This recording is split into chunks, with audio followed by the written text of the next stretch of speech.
Okay, so we are firmly going down because I think it's pretty clear to me. I'd be willing to make the bet that the media is on the side of vaccine mandates. Okay, they want the top-down control and the sense of theoretical safety that a vaccine mandate gives them in their own little bubble. And so that's why I think they support this. And I think, blowing up Ivermectin was kind of a method of many that they've undertaken to do that, whether we believe in vaccine mandates or not. But now it's coming. It's coming in the LA school district. It's, Biden is trying to push this thing through the BLS. This is going to be a very, very big deal. By the way, another insane statistic, just sorry to interrupt, I saw this today. I forgot, someone we know tweeted this. Who wants to guess the ratio of administrators to doctors in the US healthcare system? 300 to 1. Yeah, I saw it 300 to 1. Yeah. 900 to 1 today. Oh my God. And that is up from 5 to 1 in 1970. By the way, think about it. Can I just build on what you said? 900 to 1. Your initial tweet said 300 to 1, and it ended in 2010, right before Obamacare passed. So from 300 to 900 was all Obamacare. Yeah, regulatory catch-up. Zach is shaking his head. Which, by the way, nothing against Obamacare, because I think, coming as a Canadian, I actually believe in subsidized healthcare, and I think the principle of Obamacare was great, but there was one fatal flaw, which is it basically said, okay, you know what, you're capped at the following margin. And the minute that people said, wait a minute, I can only have a 20% gross margin, what do? You just jack up the prices to basically jack up revenue. Because if you can only take 20%, you're going to take 20% of a bigger number than a smaller number. And so it completely burned the incentives for any healthcare company in the United States to do anything other than just basically walk prices up. And it's funny because if you look at the stock prices of these companies, you would have made more money being long United Healthcare than you would have been owning Facebook, Google, any of these other tech companies in the last decade. Crazy stat. When Afghanistan happened, we spent $2 trillion, 2,500 American casualties, 40,000 wounded. And what have we gotten out of it? The Chinese are about to take up residence in Bagram, in our splendid Air Force base.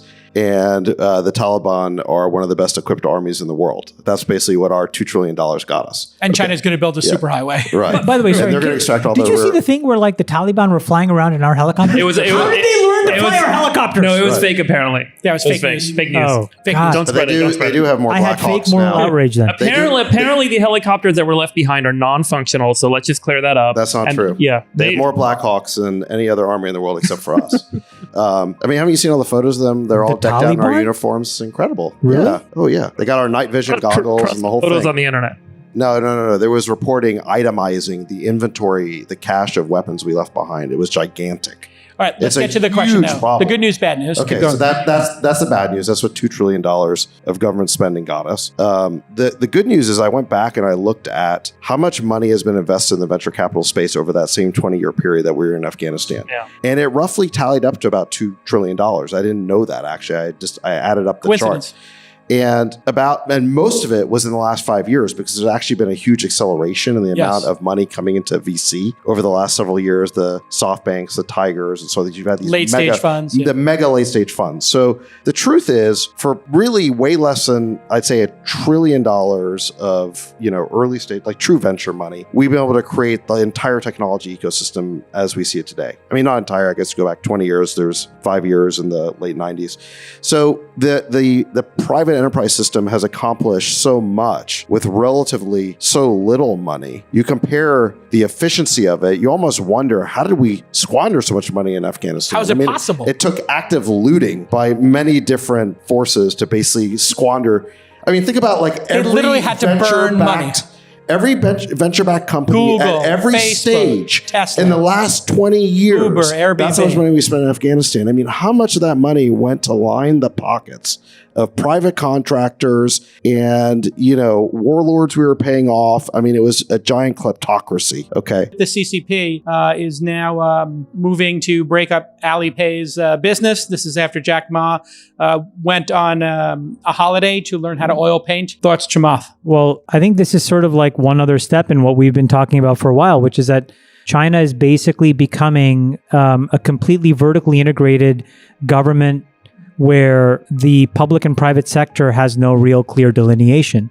And I think that that actually has a lot of implications to us because they export an enormous amount of technology and building blocks to us, and we have no recourse if those guys either change their mind. And this is sort of what pulls us into this next very complicated phase of geopolitics, because, for example, if they decide to cut us off, they will invade Taiwan. I've said this before, but I think that they will. And we will have no choice except to deploy troops into Taiwan. Because in the absence of the silicon that we need from TSMC and a couple of other manufacturers there, we have zero capability here. This is why you see Intel, for any second, when you guys hear an Intel press release that says they're investing $90 billion, do you not think, where does Intel come up with $90 billion? Right? This is a pull through from US government because it allows us to start to rebuild an enormous amount of critical infrastructure that we've left to other people. So, China is systematically decomposing and basically destabilizing all the China internet companies. They're going to control and inbound all of the critical resources. And we're going to have these really hard conversations unless this is, again, why I go back to, I don't believe what you said. Entrepreneurs are not enough of the solution. We need the government to step in with intelligence, not with anything other than that. They don't need laws necessarily. They just need to understand the problem. And then or get out of the way in some cases. Or step in and, for example, allow the regulatory capture to be disrupted. But they won't do it because special interests, and by the way, special interests, what do they spend? If you try to donate to a fucking congressman $4,000, $2,500, these people aren't spending $80 million to defend an $80 billion business. They're spending $80,000. And that's why we can't have progress. That's crazy to me. What do you think about decentralized crypto, finance in America? Should we allow it? Should we tax it? Should we regulate it? We should clearly allow it because this whole crypto stack, this whole decentralized finance stack that's being built could very well be the future of finance. And we certainly want to be ahead of that curve. Maybe there's some bubbles inherent in that. But I think what's really interesting, there's certainly a lot of really smart engineers, coders, entrepreneurs who are going to that area. And so I think it'd be a mistake just to discount it. I think we want America to be on the forefront of that technology wave, just like every other technology wave. I'll make a prediction. My prediction is in the next 20 years, the DeFi movement will catalyze a movement against the open internet. And it is because state actors will compete with private actors for this battle between centralized, institutional, state-based control systems. Like, I want to have a know your customer if you want to buy crypto in the US, versus all of these offshore places where I can go and sign up, get a bunch of money and trade forever and never pay the IRS a cent and live my life in the ether. And the open internet will start to get threatened. We've seen this in the past where proxy servers and DNS servers got, requests from the DOJ and takedown notices. And if that starts to happen, where all the servers and all the fiber lines that are running in and out of the US and elsewhere start to get kind of tackled, like China has a closed internet, you could start to see this become a really ugly battle that starts to play out. And I think we're not too far. I don't know if you guys agree, but I think the open internet is kind of going to be the great battleground to resolve this. Well, and the original battle was over information, and now it's over money and the dollar. Well, I think there's a really interesting point there, which is, I remember the late 90s, early 2000s, where the big technology investing wave was all about connecting people and goods into seamless global networks. And that's where all the investment went. Today, and behind that was sort of this utopian idea that the internet was going to break down barriers and tribalism and remove geographic borders and create a single connected world. Well, what exactly is the bet on crypto today? It's a bet that fiat currencies are going to collapse and deteriorate, be undermined by money printing. The US dollar will stop being the world's reserve currency, most likely. That individuals need to be protected against the rise of the authoritarian state. These are the big themes of crypto. And if you think of major technology investing waves as essentially a prediction market on what smart people think the future is going to look like, it's pretty scary that we're going from a utopian technology investing wave to a very dystopian technology investing wave. It destroys capitalism. If you think about what capitalism is, it's not just a return on investment, but it's the tonnage of dollars, right? So anyone who's a big investor here, I'll pick out Jan because he's done an incredible job. you're putting more and more dollars in for more and more dollars out. That's the pressure, Brad. These guys are under enormous pressure to get tonnage of dollars through the system in a productive way. And so, these guys are at the forefront. But when you look at, most of the projects on Solana, they're seeded with a few $1 million. And these are 60, $80 billion market cap projects.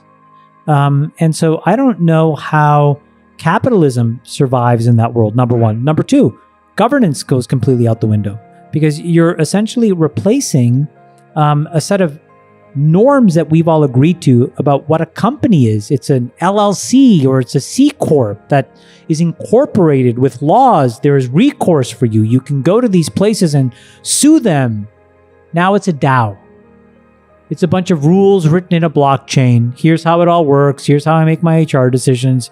Here's this, here's that, here's the other thing. And then you basically decompose everything into a service where it's recursive. You cannot build with me unless you make yourself buildable to others. Okay. So when you add all these three things together, I think to me, it's the most incredibly positively disruptive force I have seen. I think it will destroy wealth. I frankly couldn't give a fuck. And I think it's better for the world.